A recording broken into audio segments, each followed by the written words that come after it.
ఎండలు తగ్గిన తర్వాత వానలు కురిసినాయి కదండీ!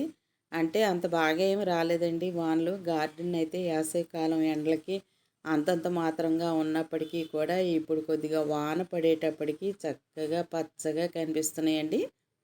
ఎండలో మనం ఎన్ని ఎరువులిచ్చినా, ఎంత వాటర్ పోసినా, ఎన్ని పోషక విలువలైన లిక్విడ్స్ ఇచ్చినా కూడా ఇంత పచ్చగా ఉండవండి.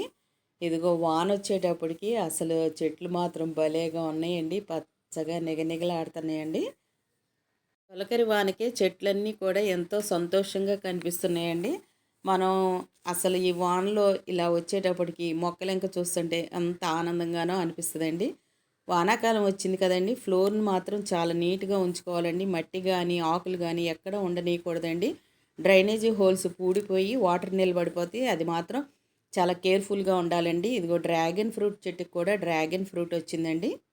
ఈ వాన పడేటప్పటికి చెట్లన్నీ కూడా కొత్త కొత్త చిగుర్లొచ్చి భలే పచ్చగా ఉన్నాయండి. ఇక్కడైతే నందివర్ధన చెట్టు, కాగడామల్లి చెట్టు,